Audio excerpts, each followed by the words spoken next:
আসসালামু আলাইকুম। মাসিগারা কিচেনে সবাইকে স্বাগত। তো আজকে দেখেন আমার আব্বা পালং শাক নিয়ে এসেছে, ছোটো ছোটো পালং শাক। এগুলা খাইতে অন্যরকম মজা। তো আজকে পালং শাক ভাজি করব আর গরুর মাংস রান্না করব। সবাই পুরাটা ভিডিও দেখবেন। এই যে ছোটো ছোটো একদম পালং শাক। তো শাকগুলো একদম ছোটো ছোটো, কালকে আনছিল, রাত্রে আমি বাইরে রেখে দিছিলাম। তো একদম ফ্রেশ তাজাই আছে। আর আমার বাড়ির কাজ চলতেছে, মানে সব কাজে করে ফেলছি, শুধু একটু রঙের জন্য আটকায় আছি। তো একটু একটু করে রং করতেছি। এই যে দরজাগুলা লাল রং করছি, পরে নিচে দিয়ে আবার কালো রং করব। এটার উপর দিয়ে রং করছিলাম, কিন্তু মিস্ত্রিরা যখন কাজ করছে সব পাড়াইয়া রং তুলে ফেলছে। আর এই যে এগুলো হচ্ছে আমার ফুল গাছের জায়গা। এই যে নিচে যেগুলা, তো ফুল গাছ এখন লাগাই নাই কারণ শীত। তো এখন আমি লাল শাক লাগাইছি এদিক দিয়ে, আর ওই পাশে দিয়ে আমি পালং শাক লাগাইছি। আর দরজার সামনে দিয়ে আমি ডাটা লাগাইছি। তো ওই পাশে দিয়ে আমি ফুলকপি লাগাইছি। এই যে এই পাশে ফুলকপি লাগাইছি। এই যে আমার রান্নাঘর, আমি যে কিচেনে রান্না করি লাকড়ি দিয়া।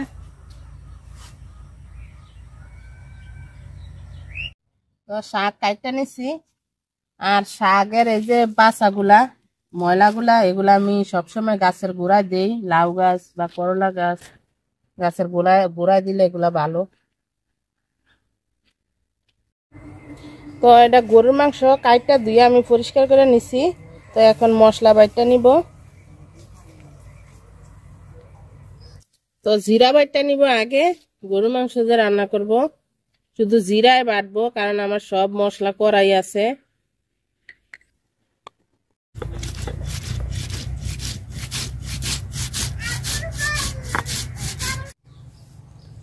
জিরা বাটা শেষ, তুলে নিব।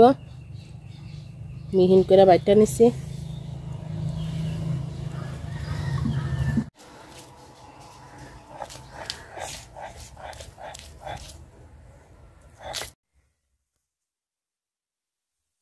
তো রসুন বাটা শেষ, রসুন তুলে নিব। আর আইনে বয়ে বয়ে হাসতেছে।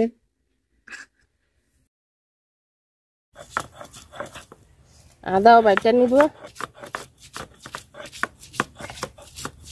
তো আদাও বাইটটা নিছি, তুলে নিব। মশলা সব বাটা আমার শেষ।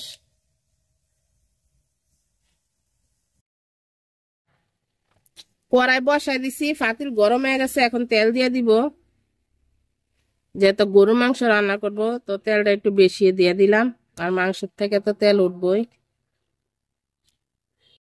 তো তেল গরম হয়ে গেছে, আমি গরম মশলাটা দিয়ে দিলাম।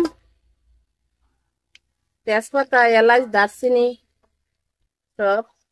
পেঁয়াজ দিয়ে দিব।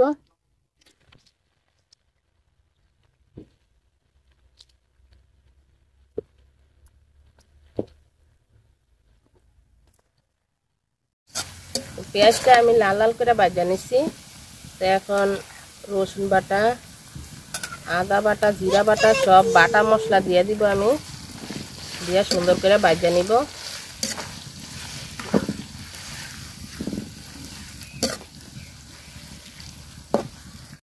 তো মশলাটা দেখেন আমি সুন্দর করে ভাজা নিছি। এখন একটু পানি দিয়ে দিব, অল্প একটু। মশলা যে দিছিলাম এই বাটিটা দিয়ে একটু পানি দিয়ে দিলাম।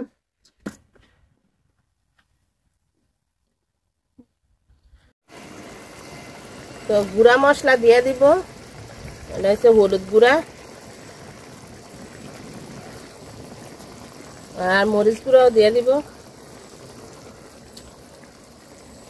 অল্প মরিচ দিব, কারণ আমরা ঝাল কম খাই। তো যারা যারা আমার ভিডিওগুলো দেখেন তাদেরকে অসংখ্য অসংখ্য ধন্যবাদ। তো ভিডিওটা যদি একটু ভালো লাগে তো ইউটিউব থেকে দেখলে সাবস্ক্রাইব করবেন, আর ফেসবুক থেকে দেখলে অবশ্যই ফলো দিয়েন, কারণ মানুষ ছোট থেকে বড় হয়। আর যারা যারা ভিডিওটা দেখেন পুরাটা ভিডিও দেখেন কষ্ট করে,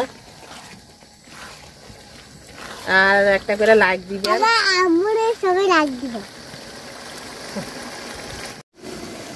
তো লবণও দিয়ে দিলাম।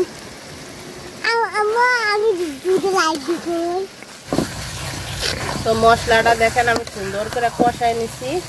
তো এখন গরুর মাংসগুলো দিয়ে দিব।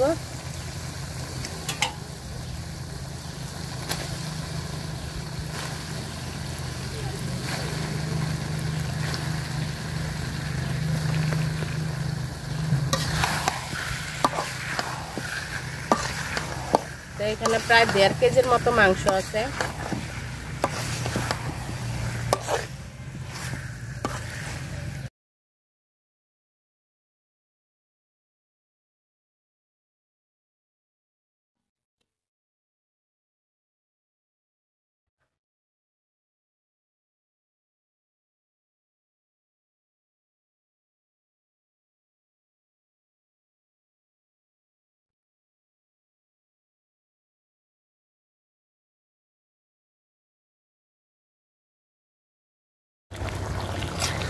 তো মাংস থেকে দেখেন কতখানি পানি উঠছে, একটু পানি এখনো দেই নাই, কষায় নিয়ে আগে সুন্দর করে।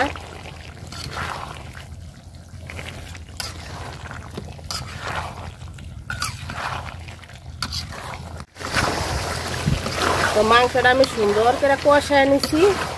এখন পাতিলে নিচিতে লাগিয়ে যাইতেছে। এখন একটু গরম পানি করে রাখছিলাম, গরম পানি দিয়ে দিব।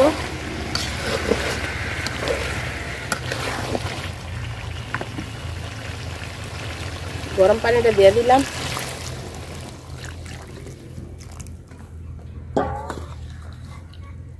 পানি একটু বেশি করে দিলাম, কারণ গরুর মাংস তো সিদ্ধ হইতে আর একটু সময় লাগবে।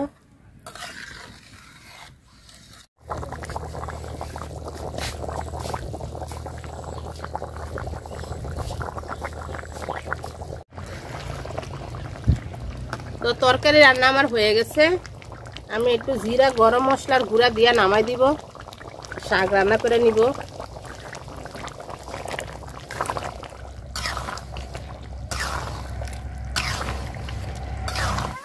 তো পেঁয়াজ রসুন আমি লাল লাল করে ভাজা নিচ্ছি, শাক বাগার দিব। শাকটা আমি হালকা একটু সিদ্ধ করে নিচ্ছিলাম। তো যারা যারা এতক্ষণ ধরে আমার ভিডিওটা দেখছেন সবাই অসংখ্য অসংখ্য ধন্যবাদ। আল্লাহ হাফেজ, আসসালামু আলাইকুম।